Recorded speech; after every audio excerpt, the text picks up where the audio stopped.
Hey, it's Soleil, and this is episode 518 of the Orange Pill Investor. And I got a lot that I wanted to talk about today, but there's just no way to squeeze it all into one episode. We'll see how much I get to. Um, the other thing that I wanted to talk about was going to be like rational FUD. So that might be the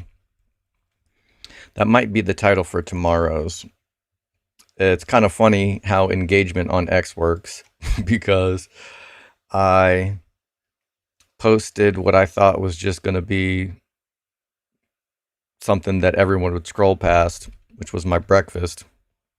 And then we ended up having like the longest strategy conversation that I've personally participated in on X for a while.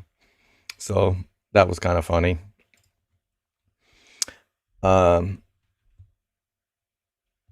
but yeah, what I really wanted to probably need to talk about is incentives and biases. What's up, Buffalo? Let's see. Gave in last week and sold the January 2nd 220s. If these don't get wrecked, I'll be disappointed. Yeah, I think we could get some more volatility ping ponging around. There's a ton of support for 175. And so it wouldn't surprise me if, what, on strategy, I'm sorry, on tasty trade, I don't think I have probability of touch. Let me see. It's been a long time since I even customized this, and they changed the user interface. Where's my... Where the hell even is my gear to change my... in settings? Displayed. I wonder if probability of touch is in here.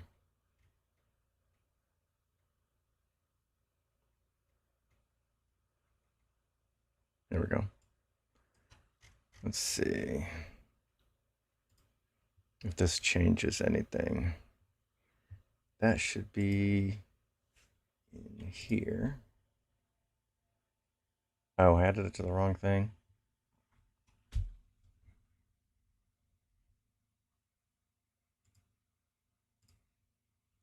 Okay, well then where the hell is probability of touch?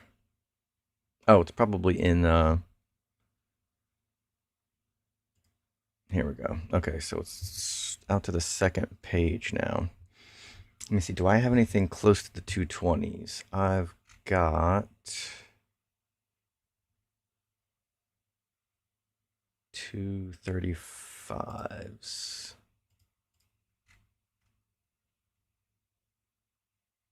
Oh, I've got 215s. Okay, so probability of touch here is 36%. And so, there's a 1 out of 3 chance that this short strike could go in the money, which is terrifying for new option sellers. But in general, you can just diamond hands through this and the stock goes back in the other direction. Or option B is, try to roll out for a credit. But it's not like the end of the world most of the time. The times that it is the end of the world are like if you time this right. So it's probably better to look at this one. If you do it right here, you're kind of fucked, right? Anything that you sold under the 250 strike was going to go in the money and remain in the money.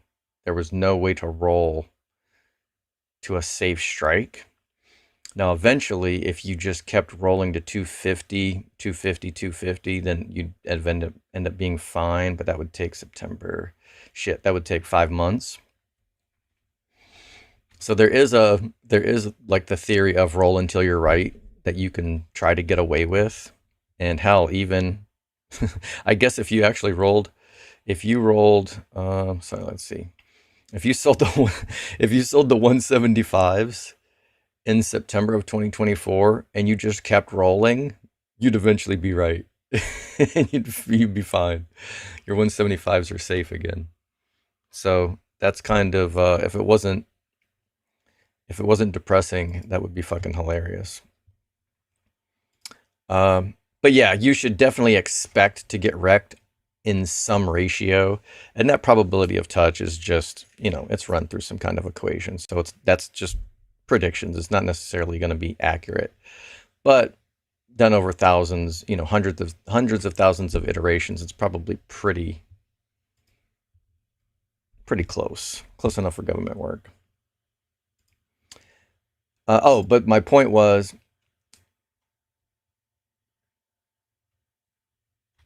there's a lot of FUD with the indexes.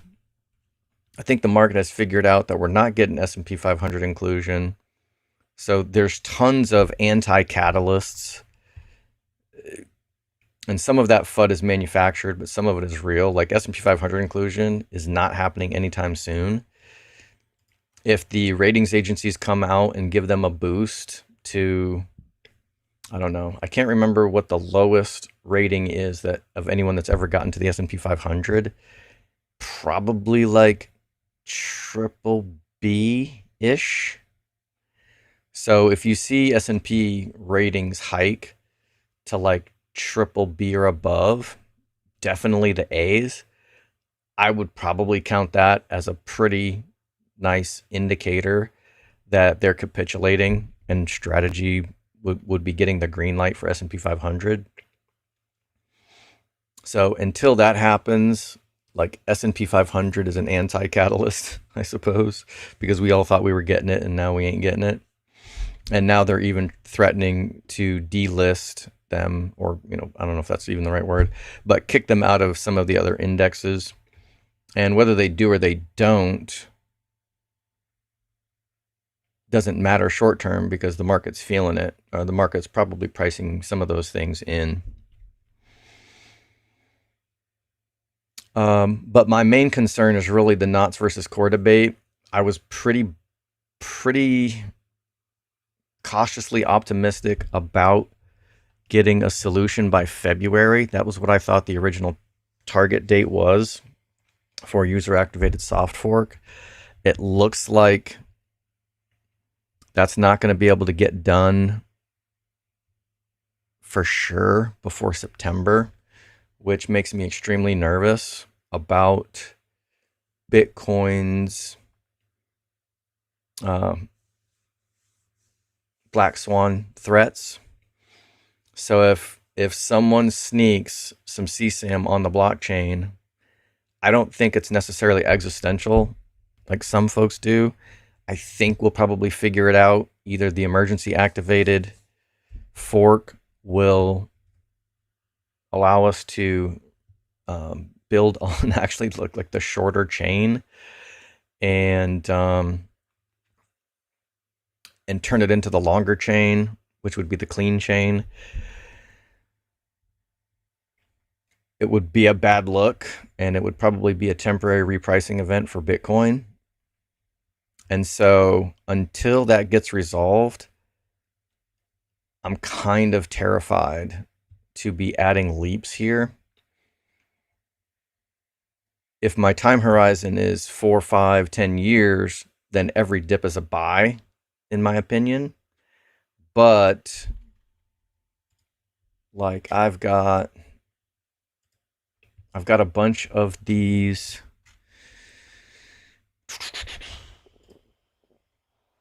Yeah. No, that's not it. Yeah, I mean, I've got a bunch of leaps, but I've got a bunch of these expirations in March. I fully expect these to die and not print. So I wouldn't even, me personally, I'm not inclined to even add more of these, even at like bargain basement prices. But these are not leaps. These are only 116 days out. So you did say leaps, right? Kevin did, yeah. So leaps going all the way out to here. This would at least fully embrace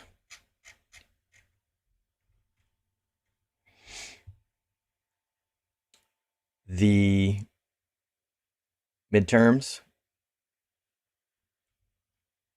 and maybe some rate cuts, and all of this FUD blows over, and things along that line.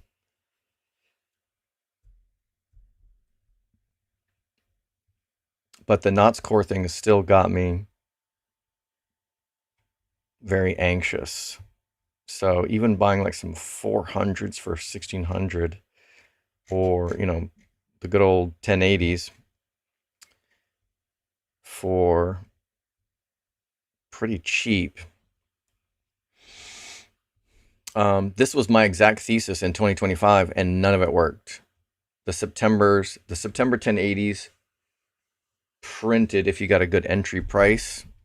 I actually took some profits in July on the Septembers, but it was not nearly enough to make up for the losses on my Junes and Julys. So,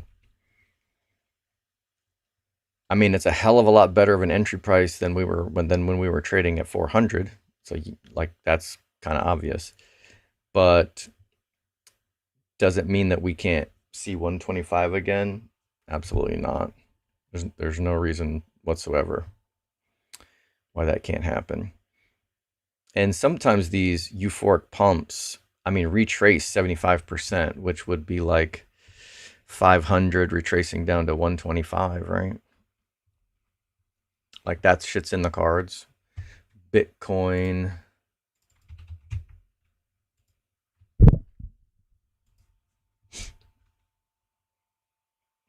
Yeah, 70s, mid 70s Bitcoin is easily in the cards. So yeah, I mean, if you've got money that you can afford to lose, you can always put some more of it at risk. But even leaps have expiration dates that puts you on a clock. So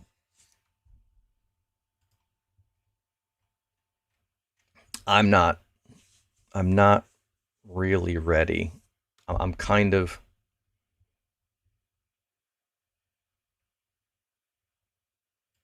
I would like to see. Yeah, I mean, if your time horizon is long enough, then yeah, every dip is a buy. But we're still free falling.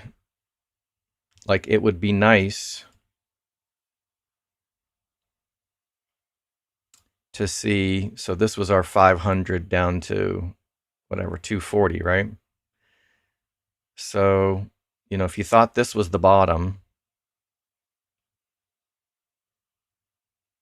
and you were buying all the way down, then you got a short rally, but at least there's some higher highs and higher lows here that you can build off of. But just buying here at 300 just because that's a 40% discount off all-time highs doesn't mean that we can't go from 300 to, sorry, this is actually 350 to 285. Yeah. So just because it's a 40% discount doesn't mean that we can't drop more. And granted, waiting for some higher highs and higher lows, maybe gets you buying back in here at 350 instead of 285. And then that rally is short-lived. Like, yeah, that's just, you're trying to time the market, and at some point you either have to be bullish and probably get in a little too early, or be somewhat more reserved, get in a little bit late and miss out on some gains. So each one has their own drawbacks. Magic Pete, is it just me, or is this delayed missing dot day announcement seem like a curious change? So no orange dots today? Prepared to roll up and out for credit as long as I need to. Sounds like you are familiar and taking into account the scenarios, so that's good. See, price action last week on the press pretty much guaranteed no dot day. Yeah, was Stretch, what's Stretch still at? 95? 96. So trying to claw its way back maybe a little bit.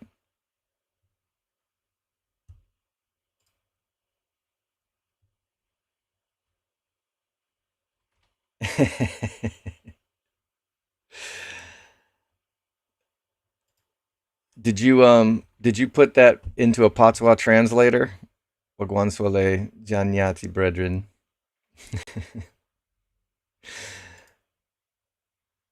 What's up, Dana? And so log, I'll probably be talking about our stuff tomorrow, but today I got to talk about the fact that I actually got paid. And um so so Strive sent me a check, and I had to fill out some paperwork or whatever, give them my account number. And it was basically a thank you for the free work that I had been doing for the True North podcast for whatever over the past year. And just to let you know the scale, it was probably about 7% of what my annual salary was before I quit. So when I was working a full-time job, it was basically the equivalent of like what my annual bonuses were at that job. So meaningful, but not like okay, I'm earning my bread and butter this way. And it was definitely a one-time thing, right? It was just kind of like, here, you did this work, we bought the company, we're gonna, pay you off or whatever. And so there were no strings attached. It was actually for services rendered, not for anything in the future. Um, and I still support myself fully through, my trading.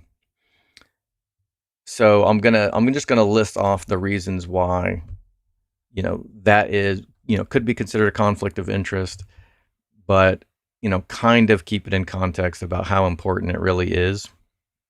Um, I had actually been reached out by a couple of people to send me a few sats too. They got something out of the videos that I was making, and folks would tip me a few sats here and there.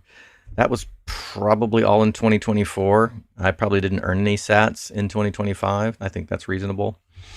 But so it's really nothing more than a tip. Now, what has been kind of dangled out there is continuing to do the podcast, but as an independent contractor.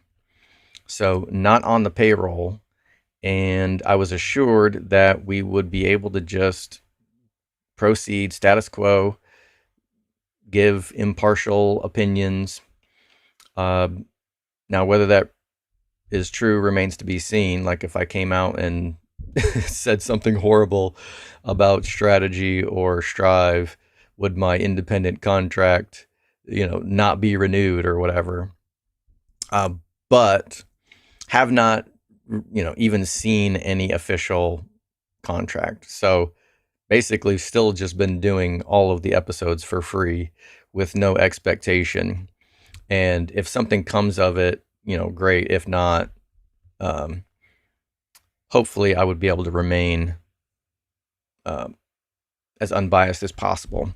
But given, with that being said, if I want to steelman the case that I shouldn't be trusted, I would say that would the most of those, my bias would probably not be financially motivated, because as I said, the size of whatever I was paid so far is meaningful, and I definitely appreciate it, but it's not going to move the needle as far as like whether I'm going to be able to pay my rent or not, and I still fully support myself. So my biases mostly would come from the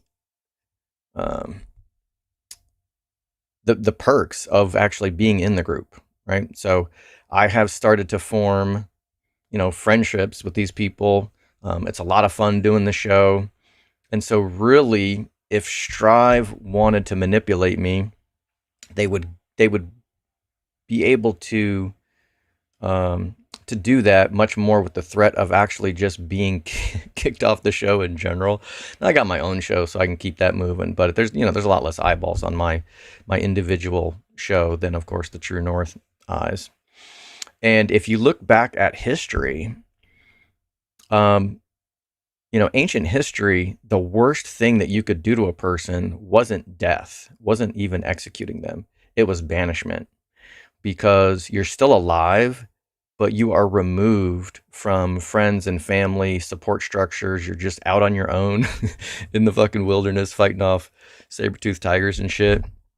And that social belonging is integral to humanity. So if they wanted to hold that over my head, like, being a part of the group has a certain level of what is it? Allure. Maybe not so much anymore since the price of strategy is in the toilet.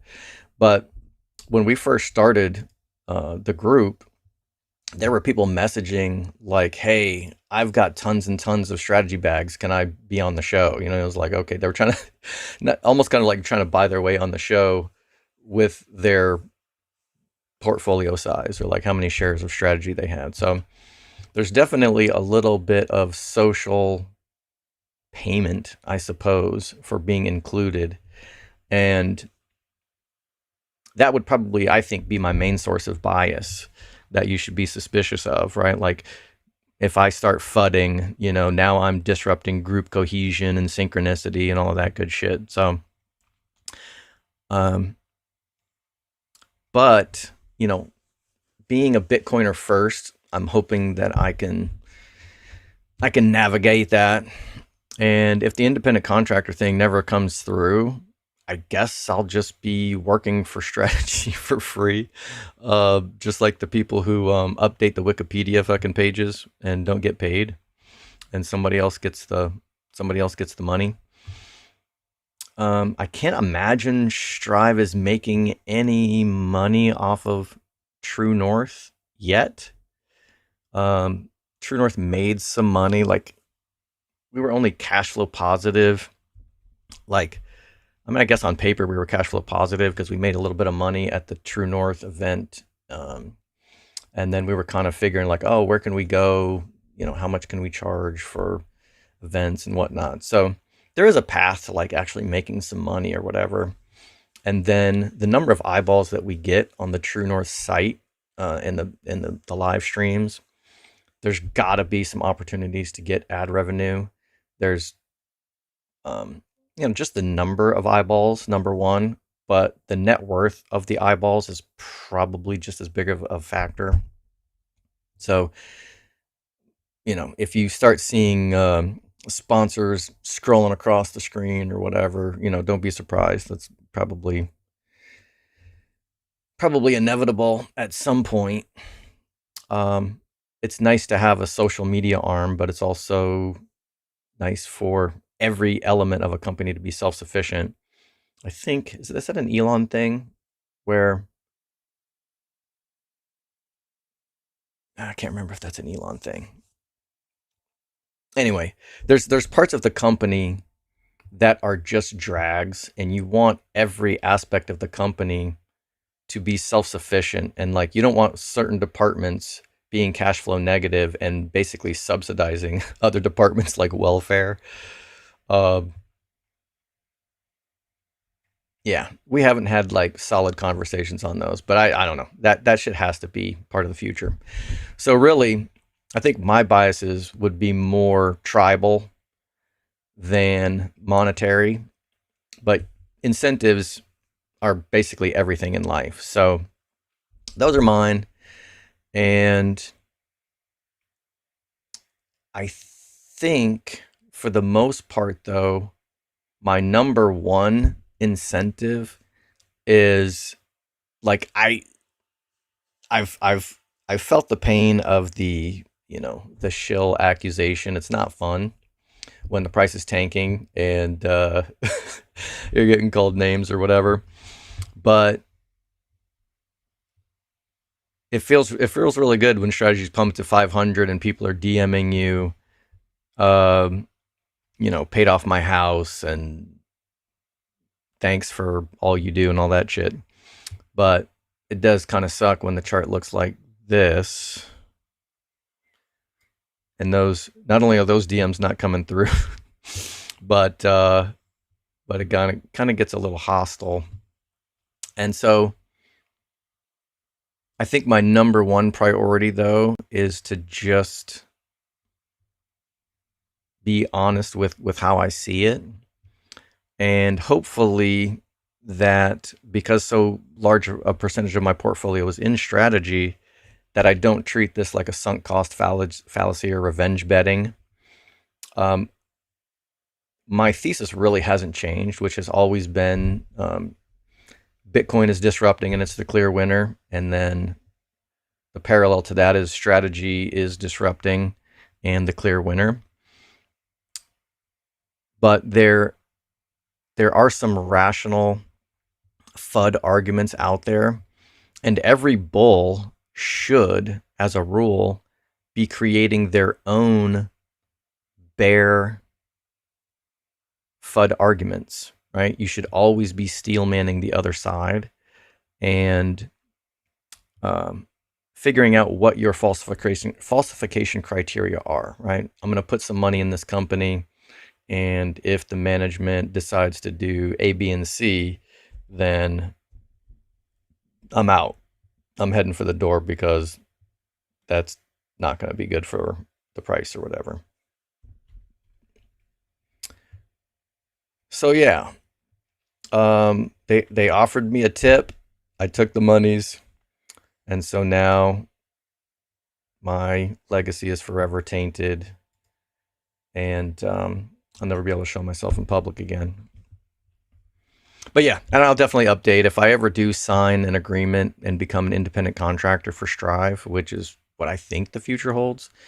Hopefully the assurances that I was given that we should just be able to say whatever we want. The only caveat that I was told, which is kind of obvious, is like nothing illegal, like don't incite violence or whatever, which should go without being said. But maybe they actually have watched my show and kind of figure I'm not.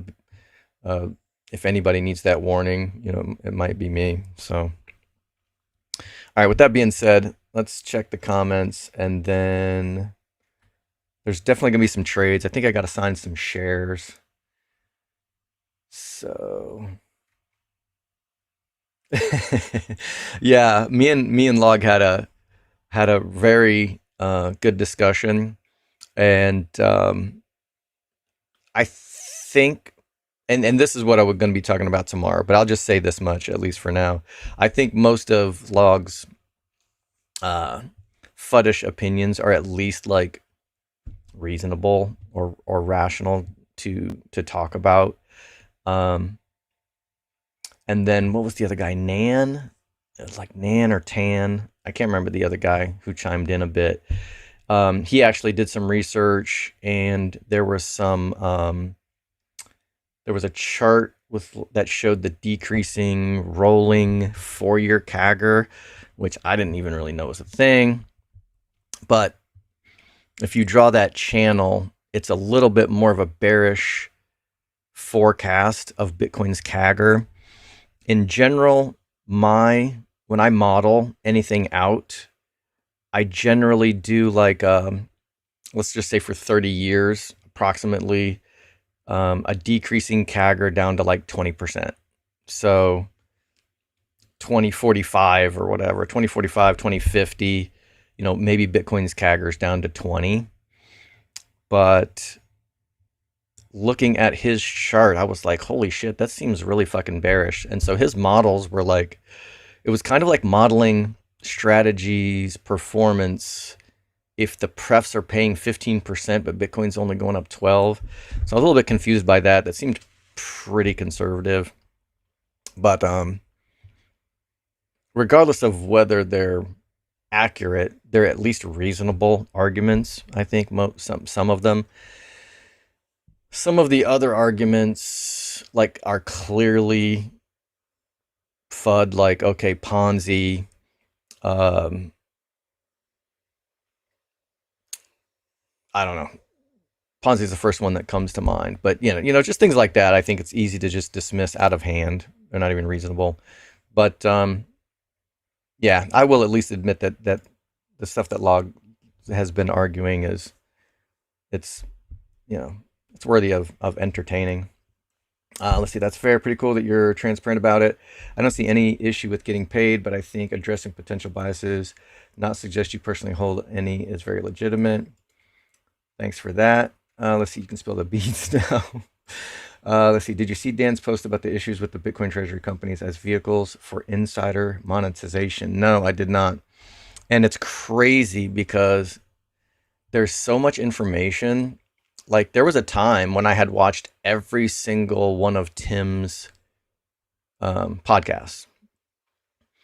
I actually had, when Quant Bros 1 came out, before I was even on True North, I had I had notifications turned on for Jeff Walton, and I had to turn those fucking things off. Like, there's just too much shit out there.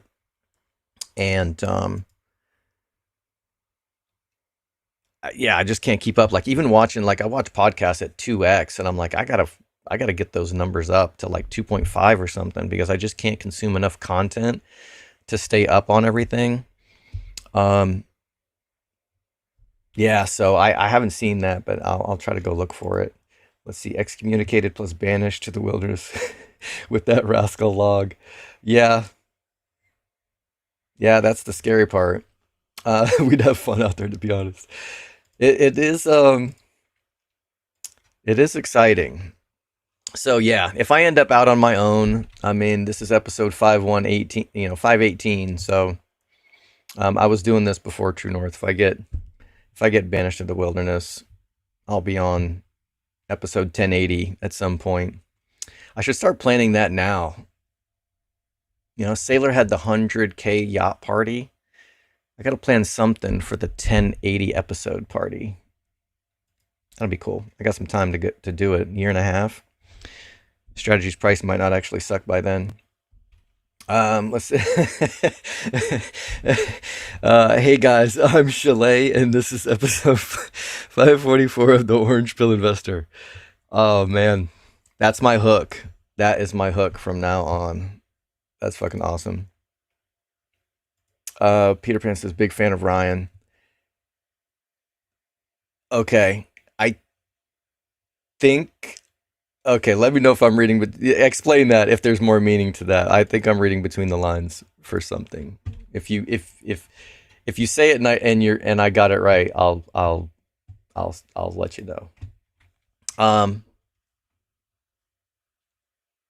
right. So with that being said, let's see if there's anything I gotta do today. Let's minimize that.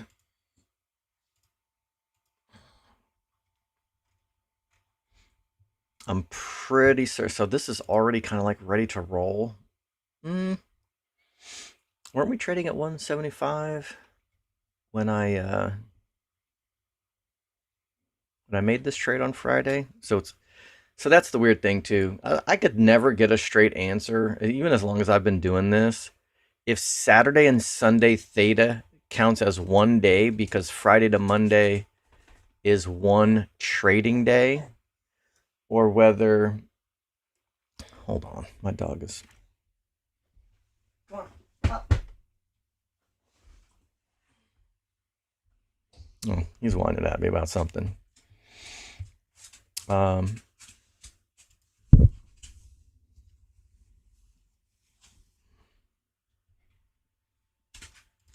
He's probably gonna go come over here and lay on my feet until I figure out what the hell he wants.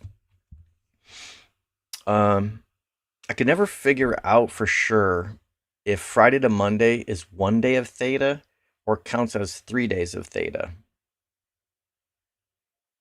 It looks like this might be 3 days. So if there's 7 days on a weekly call, 3 days have passed. that's half of the trading week. So that kind of makes sense. But if only the actual days that the market is open count, then it's only been 1 day since Friday, and yet half of the value has dropped out of this. So that seems to, well, what was, hold on, let me just see what strategy was trading at last week at the close. So that was the 21st. Yeah, so I probably chose these strikes. The price is probably no different. So these shouldn't have moved too much on strategy's price itself. So that leads me to believe that theta is ticking on Saturday and Sunday, not just overnight 1 day. But don't quote me on that. I don't know. I'm just really just eyeballing this whole thing. If anybody knows or has researched it already, let me know. Let us know.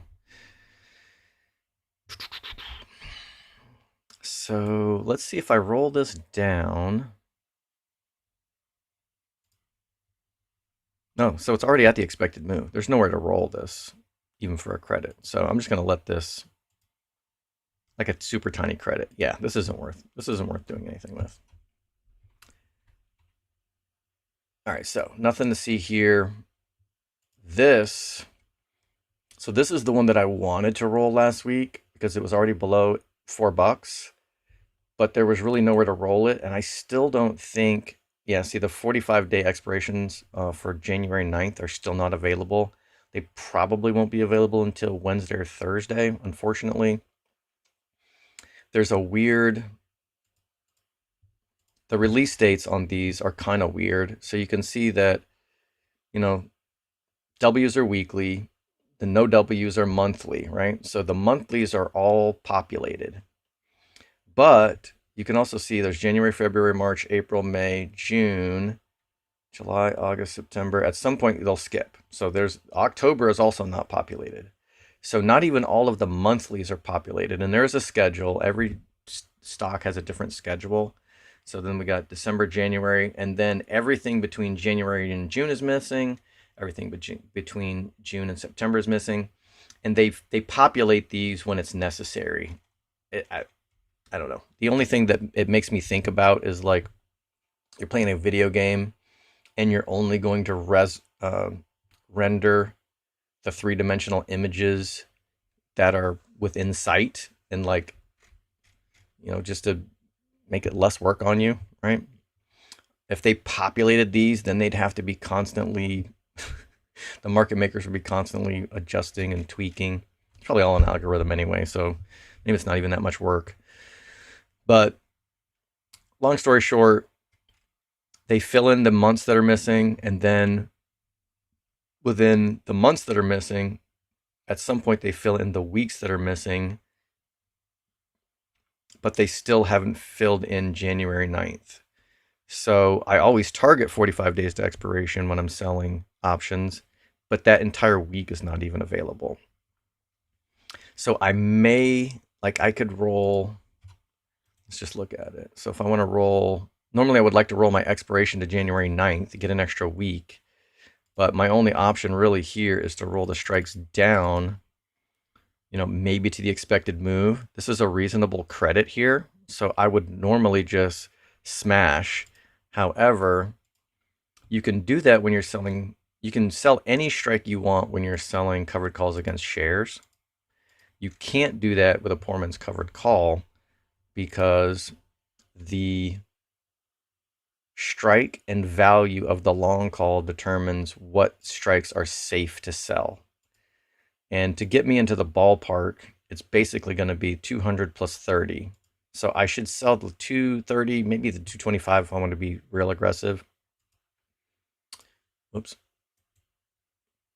And so I can't really roll down below 210. Oh, I'm sorry, 230 I said, right? Yeah, 230. So if I can't roll down to the expected move, I can only get an $87 credit here. This kind of just doesn't feel like it's really worth it. I'll probably wait another week.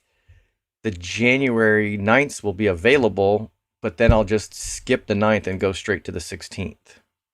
Now, I could go to 53 days to expiration now and collect.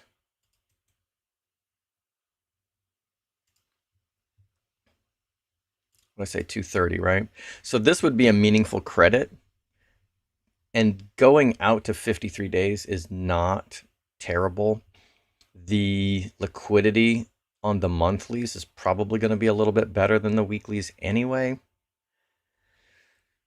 But the expected move on that is actually 220. Yeah, I'll just wait another week. This hasn't been open long enough for me to be that anxious about tweaking it. Option selling is considered a high frequency trade more so than just buy and hodl, but it's not like day trading. Like, I don't have to tweak the strikes and the expiration dates every fucking day. So, which is the nice thing. I mean, I'm in here because I have to make the videos, but before I started making videos about this, I would check the market every day, but I maybe only made trades once or twice a week. If I go on vacation for 2 weeks, I can just roll the expiration dates out and not even look at the market for 2 weeks. I mean, if I had the discipline to, I could, but I kind of can't help myself. But, you know, if I was someplace with no internet for 2 weeks, it would be fine. You can just set it and forget it. Same deal here. This one's only been open for 4 days, so these are not really ready to roll. These are like ready to roll, but again, I'm stuck with this. I'm kind of stuck in between expiration dates. I can't go to 45, so I'd have to go to 53. And I can't roll below the 250, which is only $10 cheaper than what I'm looking at now. So, yeah, that's the long story short. That's a whole lot of nothing. Okay, where did Tesla go? Okay, so Tesla.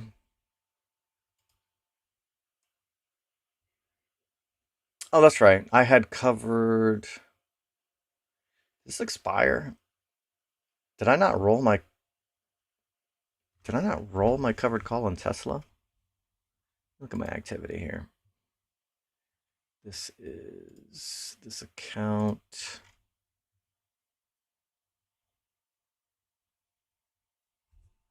Let's do. I just want to look at Tesla.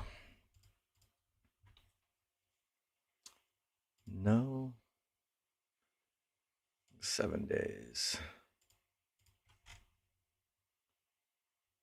Okay. 14 days.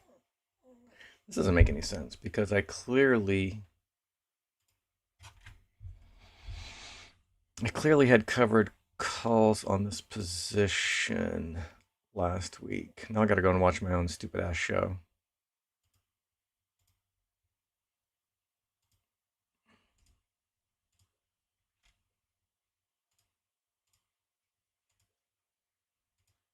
Working filled, canceled.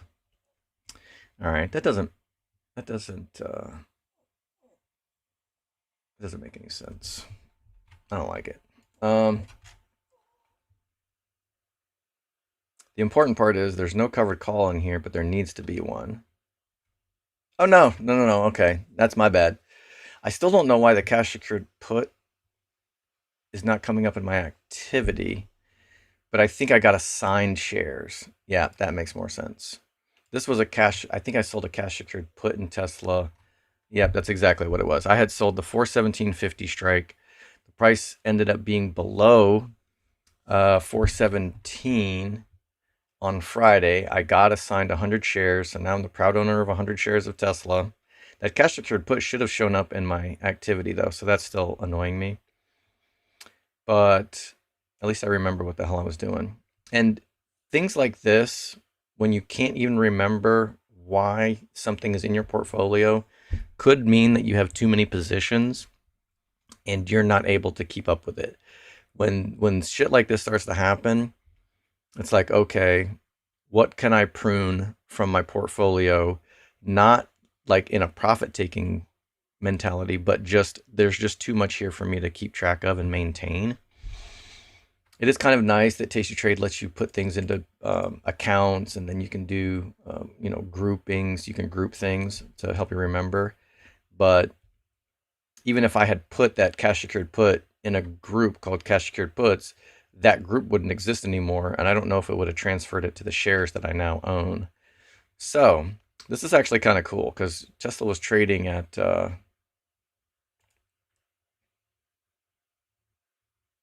like 400 on Friday. So this is kind of a happy accident that I can now turn right around, and I got a boost before I got online. So let's trade. I'm going to be pretty aggressive with this. I've I've lost so much money in 2025 that I kind of feel like I need to be pretty aggressive. So sometimes I will go out to or beyond the 1 standard deviation line here, but I'm going to go ahead and sell a call actually closer to the expected move. If I sold at the money, I could get 2% return on capital, but I want to at least get 1%, which I can get. I can't get it at, let's just go here.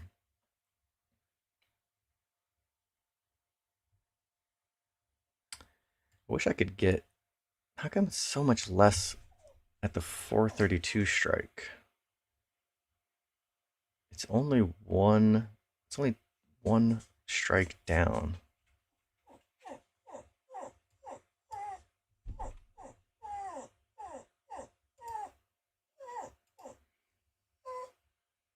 Oh my God, can y'all hear him whining? Let me go see what if he needs some help.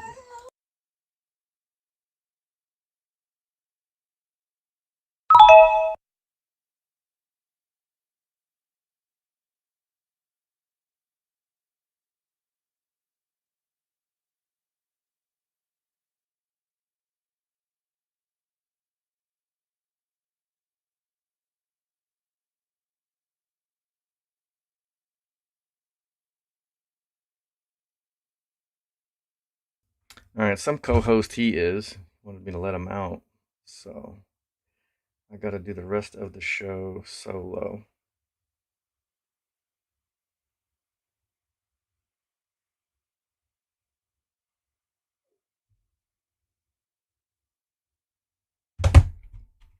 All right. That is only building in $10 of callaway value, which is about 3% of the stock price. Less than that even, 2.5% of the stock price. But I'm capturing just over 1% guaranteed return on capital. And at this point, I really, yeah, so executing that cash secured put also gave me, pumped me back up to $55,000 worth of margin use. And so I kind of feel like I just need to chip away at that. Not terribly thrilled having margin use. This whole block of shares was just me buying a bunch of companies that are in the top 100 of the Bitcoin treasury companies, just in case they don't safeguard their Bitcoin based on the Knott's Core debate. And hopefully to put a little bit of legal pressure on them to figure their shit out and be good stewards of the Bitcoin network. All right, so that is it. I took a look at strategy. I can just ignore all this dumb shit. And I've diversified my portfolio at least, I don't know, what, maybe a third into Tesla.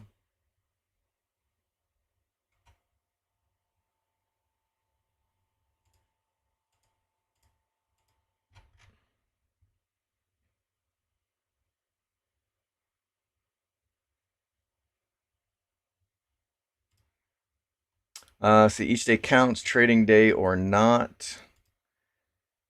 I bought January of 2028 450s. Jesus Christ, how much do those cost? So all the way out, 450s. So slightly out of the money. That's probably good from a gamma perspective.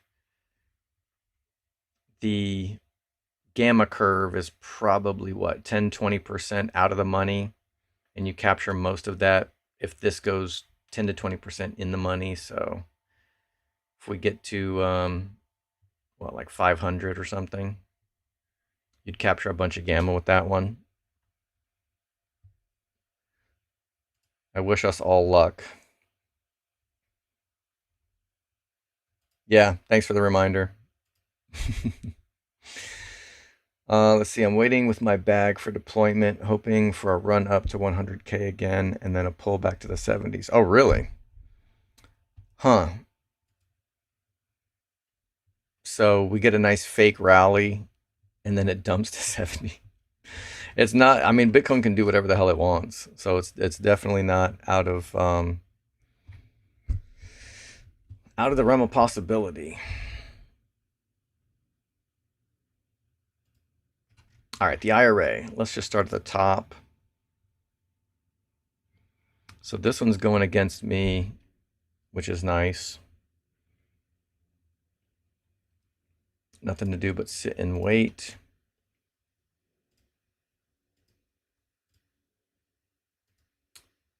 Huh, I have a little bit of buying power for some reason. Wonder if I had shares called away. Whatever. Let's see. That's done. This is another one. I'm going to stop selling cash secured puts because, oh, maybe that's why I have buying power. Yeah. So it's locking up $1,000 for this $10 put I sold. So I really only have 527. This is the real number. I only have $500 available buying power here. And that's another thing is like what you were saying, dude face, about waiting with your bag. I never, as soon as that you mean you have some dry powder. Yeah. I never really have dry powder. I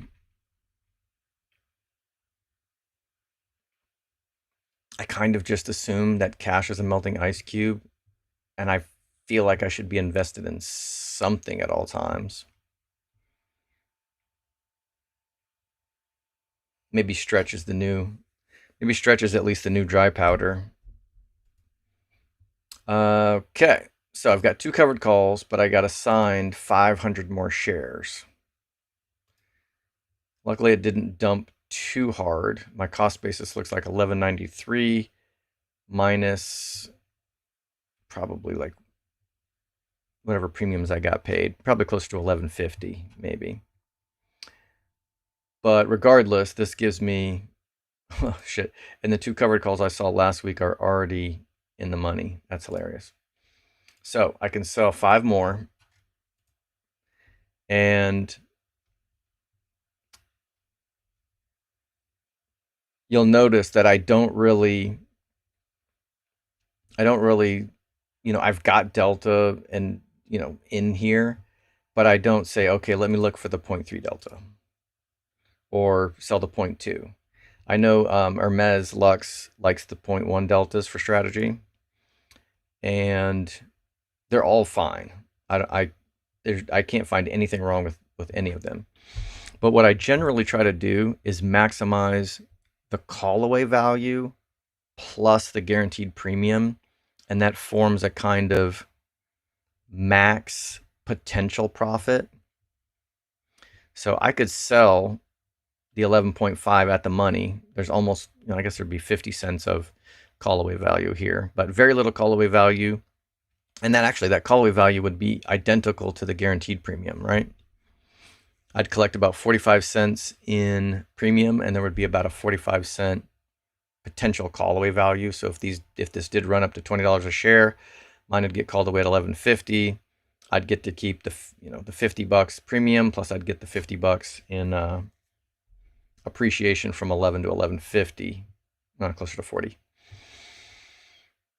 So that's not a lot, right? My max profit here would be like 10%. If I choose the 12, now that's almost $1 in callaway value, but I'm only collecting 2.5% guaranteed. But the 2.5% plus a potential 10% is about 12.5% potential profit for the week.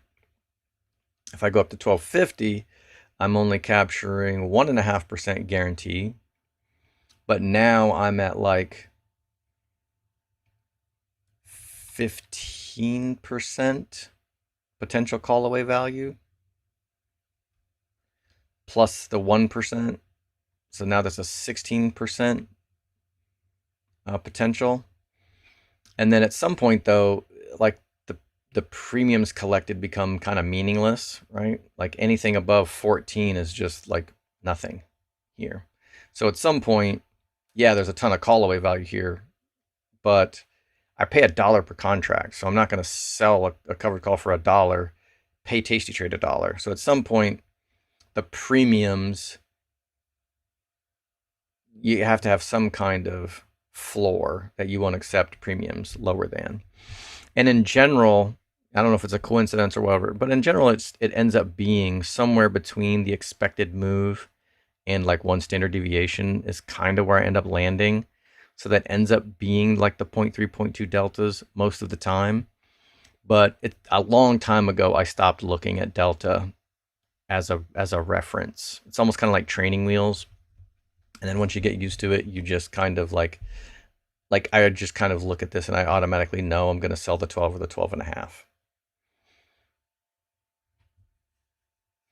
And so I think keeping 2% guaranteed return plus a potential almost 10% callaway value works for me. But I could easily go with the 12.5. I'm just kind of so desperate to generate. Actually, this is the IRA, so I don't even need to generate cash that I'm not going to get to spend for quite a long time. So sometimes I'm much less aggressive in the IRA because I know I've got plenty of time before I can even enjoy the money. Oh, okay, yeah. So I've got 7 covered calls now. I got 700 shares. Everything's covered. Still got the stupid cash secured put at 10. And actually, you know what? I'm going to do myself a solid and I'm going to get rid of this. So I sold it for 60. It's worth less than half of that, right? It's only worth 30% of what I sold it for. So I'm just going to close this for profit. And actually, let me reshare without sound.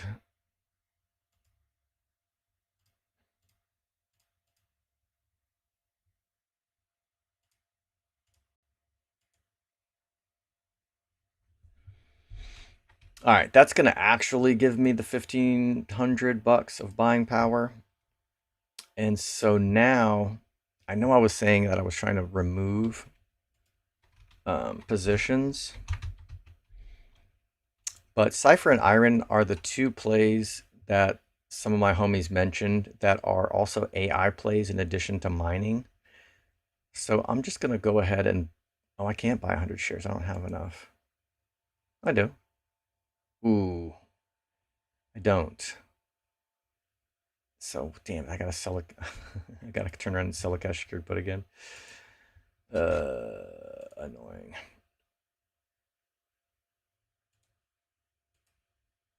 If you know what? I wonder if it'll let me. Let's try something. So if I try to buy 100 shares and simultaneously sell the covered call at, I think this is going to work, y'all.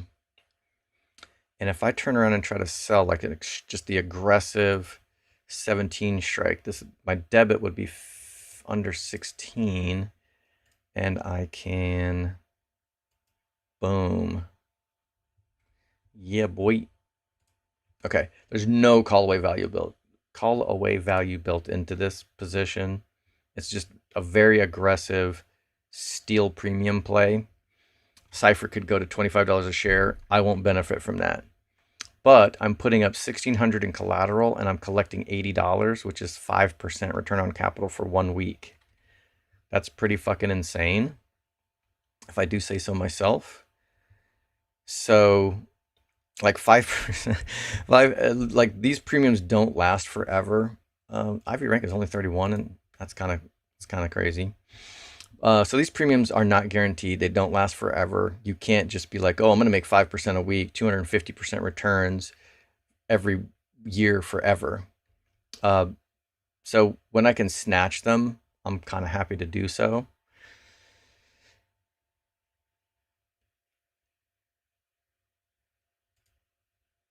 Yeah. Damn, kind of almost tempted to, well, what can I get on CLSK for a week if I was being as aggressive? If I was selling the at the money, that's like 3.5% returns if I was selling the at the money. So that's actually not bad, almost 4%. So CLSK is not terrible. It's kind of holding its own. In general, I just pick whichever miner gives me the most money. I don't really make any price targets, predictions, other than Bitcoin's going up forever, Laura, and everything tied to Bitcoin should be able to at least be somewhat bullish on it with a long enough time horizon. All right, done did those. Yeah, same situation. I can't really. Oh, I can roll these, but they're not ready anyway. These are against shares, so I can totally roll these if I want. If strategy crashes to below 150, I may consider selling 100 shares to buy more leaps, more poor man's covered calls. If we hit 125, there's no way I could probably resist. Not that it can't go below 125, but 125 would actually be what strategy pumped to in March of 2024.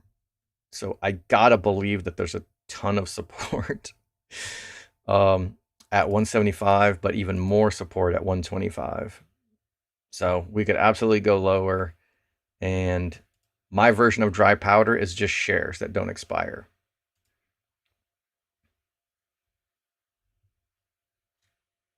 All right. These, same situation. I would have to try to roll this down to like the 260 strike. It's not really worth it. Yeah, so no buying power to speak of. Let's keep it moving.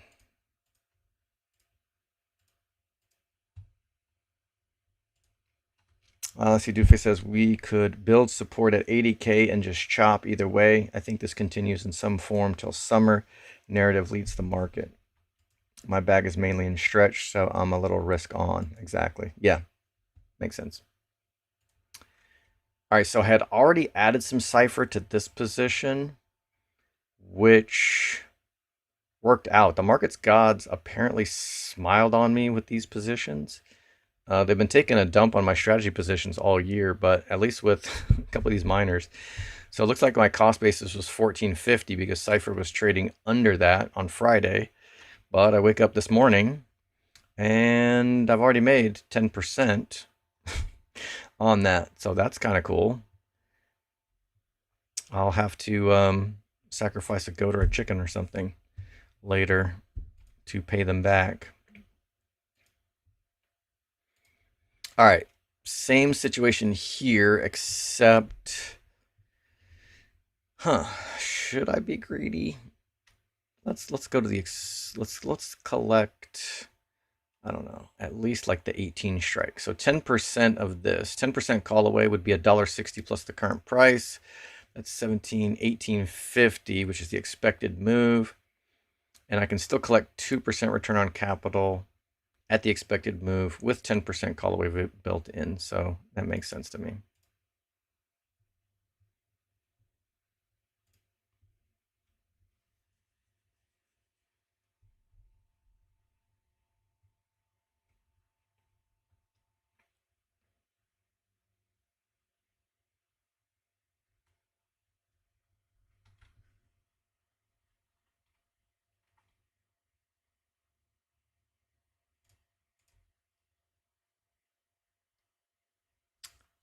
Huh, was I using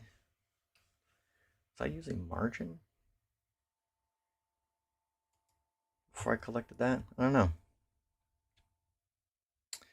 I would love to roll this, but I just can't. So, same.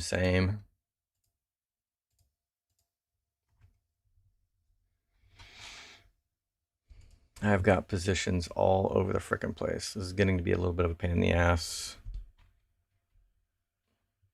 So I've got Cypher. Okay, I've got Cypher in this account as well. This one, my trade price is 1340, so that's an even better entry price. But I've already locked myself into the 15 calls. So these are getting called away if I just let the wheel do its thing. Potentially. Same here. These are already in the money, so these could get called away. And they are fully covered, 600 shares, 6 covered calls. Let's check Tesla.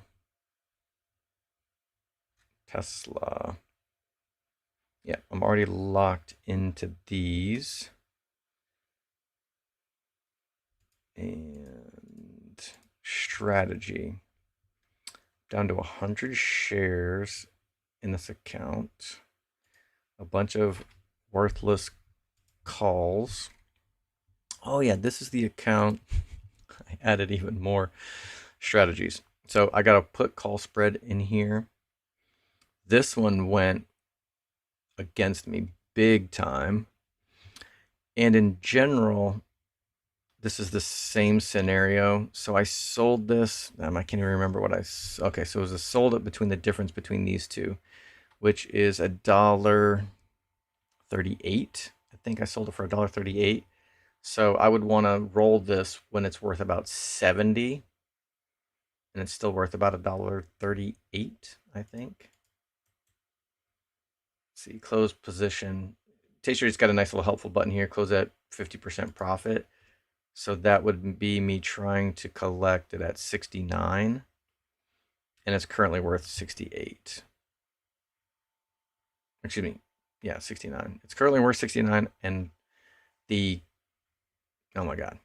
I would be attempting to close it at 69, and the current close price I would have to pay 138. So I could load this up and just let it happen automatically, but then I might forget to actually cover it during the show. So for convenience sake, you should probably put that in there, or actually roll it. You know what? What if I should put the roll in there? Anyway, for convenience, you can just throw that in there, good till closed, but I'm going to be in here talking about it every day, so I kind of really don't need to. Same situation here. I would love to roll, but I'm probably going to have to wait another week. This one, same, unfortunately. All right, so just a few tweaks. If these all get called away this week, I probably won't let Tesla get called away. If I have to pay to roll these out, I'll just peel off some of these Cypher and CLSK positions. I'm gonna try to not let my Tesla shares get called away for at least a year, so that I can be taxed at long-term capital gains taxes. So I'm kind of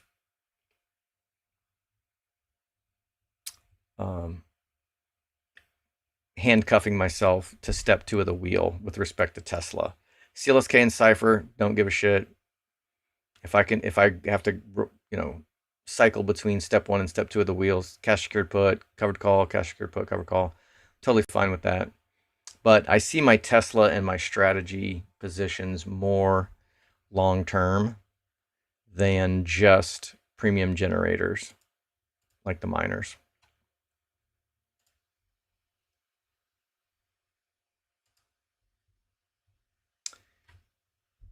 All right. Did I have anything called away? Doesn't look like it. I've got about $196 of buying power here. The Strive call, maybe I'll get 100 shares called away at $1. That'd be fine. CLSK. Okay, so this one could get called away this week. Okay, so Cypher and Wolf are doing a little better. I was a little bit worried about these. I thought we were going to get assigned, but things are going in the right direction again. So we'll see if we end up having to roll these out. This is what me and my brother-in-law trade together. This stupid ass thing will probably be assigned in December. The covered call I sold on iBit looks like it should be ready to roll, but I gotta double check. So the 55 call is worth 6, so I wouldn't be able to roll this below 61. And I don't think January 9th is available here either. Yeah, still not populated. So not really worth it. I'm gonna have to hold this one for another week as well. Yeah, I could roll this for like a 10-cent credit.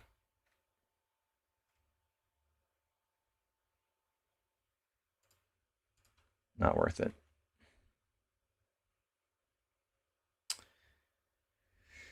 Let's see, the 315 call.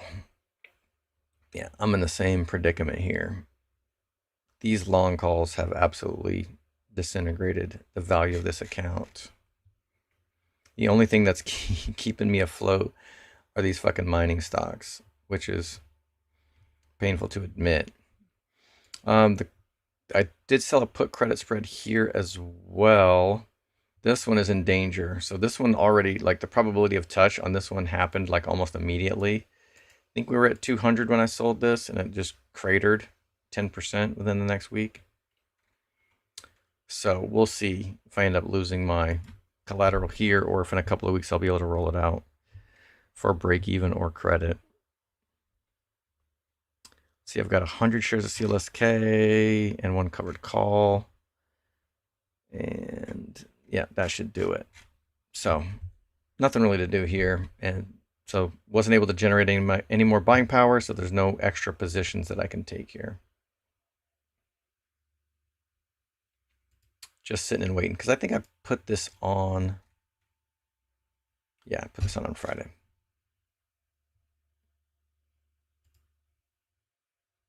Bad timing on that one.